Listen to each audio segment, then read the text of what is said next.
அனைவருக்கும் வணக்கம்மா. இன்னைக்கு நம்ம நல்ல ஒரு பதிவு தான் பார்க்க போறோம். இது எல்லா பெண்களுக்கும் நிறைய பெண்களுக்குள்ள பிரச்சனைய தீர்க்கறதுக்கான ஒரு நல்ல பரிகாரம் தான் நம்ம பார்க்க போறோம். இந்த இலைய பார்த்தோனே உங்களுக்கு தெரிஞ்சிருக்கும். அரச மரத்து இலை தாம்மா நம்ம. இத வச்சு தான் நம்ம நல்ல ஒரு பரிகாரம் பண்ண போறோம். இப்ப இருக்க காலகட்டத்துல நெறைய பெண்களுக்குள்ள பிரச்சனை எதுவு அப்படின்னு சொல்லி பார்த்தோம்னா, குழந்தை இல்ல. 4 வருஷம் ஆயிடுச்சு, 5 வருஷம் ஆயிடுச்சு, குழந்தை இல்ல அப்படிங்கிற பிரச்சனை நெறைய இருந்துட்டு இருக்கு. அதுக்கு பெரும்பாலும் சொல்ற காரணம் என்ன அப்படின்னு சொல்லி பார்த்தோம்னா, நம்மளுடைய உணவு முறை அப்படிங்கிறது ஒரு வகையில இருக்குது. அதுபோக நம்மளுடைய கர்ப்பப்பை, அதாவது அதுல ஏதாவது தொற்றுக்கள் இருந்தாலும், அந்த மாரி பிரச்சனைகளாலும் நமக்கு இருக்கும். இதையெல்லாம் நம்ம சரிப்படுத்தணும் அப்படின்னு சொல்லி பார்த்தோம்னா, டாக்டர்ட்ட போவோம். அதே மாரி டாக்டர்ட்ட போறது ஒரு பக்கம் இருந்தாலும், கடவுள் மேல ஒரு நம்பிக்கை வச்சு, கடவுள்ட்டயும் நம்ம வேண்டிக்கிட்டே இருப்போம். அதாவது நம்மளுடைய முயற்சிகள் ஒரு பக்கம் டாக்டர் மூலியமா இருந்தாலும், இன்னொரு பக்கம் நம்மளுடைய வேண்டுதல நம்ம கடவுள்ட்ட வச்சுக்கிட்டே இருப்போம். அதுக்கான ஒரு நல்ல பரிகாரம் தான் நம்ம சொல்லப் போறோம். இது நெறைய பேரு பயனடைஞ்சிருக்காங்க அப்படிங்கிறதுக்காக தான் இந்த பதிவ உங்களுக்கு நான் போடுறேன். ஒண்ணுமே இல்ல. ரொம்ப ரொம்ப ஈஸியானது தான். நான் போடுற ஒரு பதிவுமே உங்களுக்கு அதிகமா செலவில்லாத ரொம்ப பயனுள்ளதா இருக்கும் அப்படிங்கிறதுக்காக தான் நான் இந்த பதிவ போடுறேன். இப்ப நம்ம என்ன பண்ண போறோம் அப்படின்னம்னா, உங்க வீட்ல இந்த மாரி கொம்பு மஞ்சள் இருந்தா எடுத்துக்கோங்க. கொம்பு மஞ்சள்னா தெரியும். கெல மஞ்சள் அப்படின்னு சொல்லுவாங்க. கெளையா இருக்கும் பாருங்க. அது நம்ம விசேஷத்துக்கு நம்ம பயன்படுத்துவோம். அந்த மாரி மஞ்சள இந்த பரிகாரம் நம்ம செய்யறதுக்கு எப்ப பயன்படுத்த போறோம்? எந்த கிழமை பயன்படுத்த போறோம் அப்படின்னு சொல்லி பார்த்தோம்னா, புதன்கிழமை தாங்க நம்ம இத எடுத்துக்க போறோம். அப்ப நம்ம என்ன பண்றோம்? வீட்ல ஏற்கனயே இருந்துச்சு அப்படின்னா, மஞ்சள் இருந்துச்சு அப்படின்னா, நீங்க எடுத்துக்கோங்க. அப்படி இல்லன்னா, கடையில புதுசா கெல மஞ்சள் அப்படின்னு கேளுங்க. அல்லது கொம்பு மஞ்சள் அப்படின்னு கேட்டீங்கன்னா, அவங்க தருவாங்க. அத வாங்கிட்டு அதாவது ஒரு மஞ்சள் நூல் எடுத்து, நீங்க எப்படி நம்ம பூ கட்டுறோமோ, அந்த மாரி நீங்க கட்டிக்கணும் அந்த கெல மஞ்சள. இத்தன மஞ்சள் அப்படி எந்த கணக்குமே கிடையாது.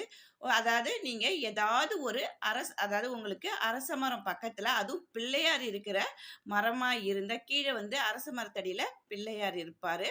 அந்த மரமா இருந்தா ரொம்ப ரொம்ப விசேஷம். இல்லம்மா அது எங்களுக்கு அந்த இடம்லாம் கிடைக்காது. அரச மரம் தான் இருக்குது. பிள்ளையார் அங்க இல்ல அப்படின்னா, சரி பரவாயில்ல. நம்மளுடைய வேண்டுதலு அரச மரத்துக்கிட்டயே வைக்கலாம். ஏன்னா, நம்ம அரச மரத்த சுத்தி வரும்போது, தூய்மையான காற்று கிடைக்கும் அப்படிங்கிறதுனால தான், அந்த காலத்துலலாம் அரச மரத்த சுத்தி வந்தா குழந்தை இருக்கும் அப்படின்னு சொல்லுவாங்க.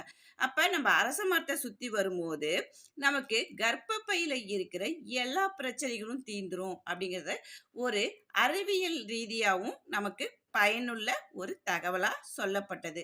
நம்ம அறிவியல் சம்பந்தமா சொன்னோம்னா, யாரும் கேட்க மாட்டாங்க அப்படிங்கிறதுக்காக, நீங்க அரச மரத்த சுத்தி வாங்க அப்படின்னு சொல்லுவாங்க.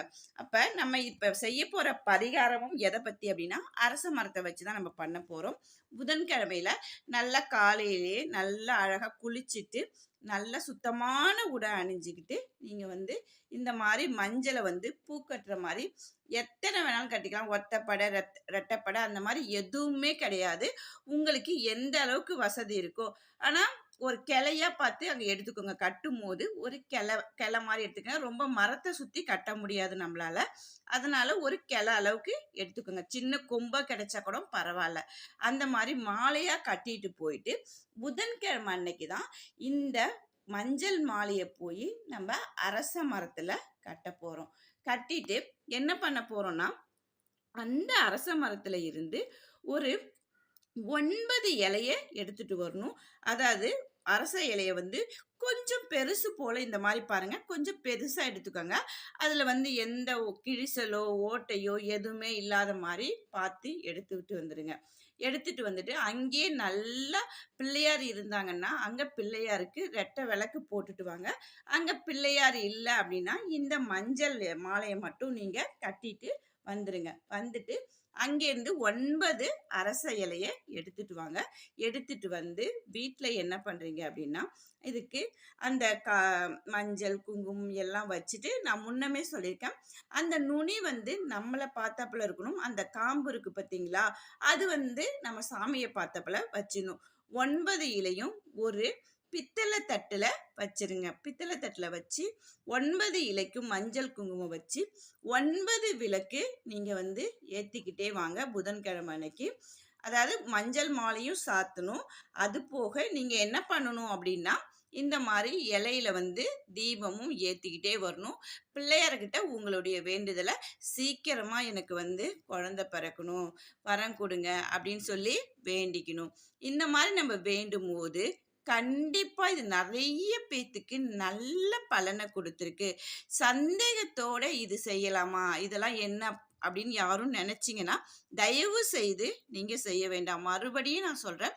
ஒவ்வொரு பரிகாரமும் நான் செய்யும்போதும், எந்தவித சந்தேகமும் இல்லாம செஞ்சா மட்டும் தான், நம்பிக்கையோடு செஞ்சா மட்டும் தான், அது நமக்கு வந்து நல்ல பலன குடுக்கும். அப்படிங்கிறதுக்காக தான் நான் மறுபடியும் ஒவ்வொரு பதிவிலயும் உங்ககிட்ட தெரிவிச்சுக்கிறேன். சரிங்களா? இந்த மாரி நீங்க செஞ்சுக்கிட்டே வாங்க.